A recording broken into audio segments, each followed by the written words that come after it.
Some troubleshooting tips for Phon, especially if you're on a Windows machine. And if you find that Phon is much too small on your screen, especially the text, it might have to do with the program scaling for your screen resolution.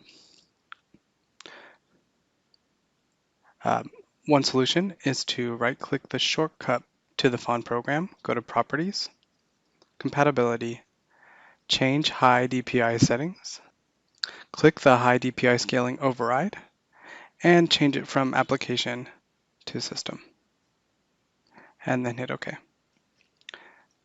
Then when you open Phon, it should be scaled like other programs are scaled to match the resolution that you've set. Oop. Another issue with Phon is that you might not be seeing all of the fonts or certain symbols correctly. If you're having issues with that, you can try changing the fonts in Phon. Go to Edit Preferences, Fonts, and here you can set all of the different fonts for different uses. This is another place where you can make the text bigger if it's a little hard to see on your screen. So you might want to change the Charasil font to another font like Arial, which is also good for IPA symbols. And let's make it bigger as well.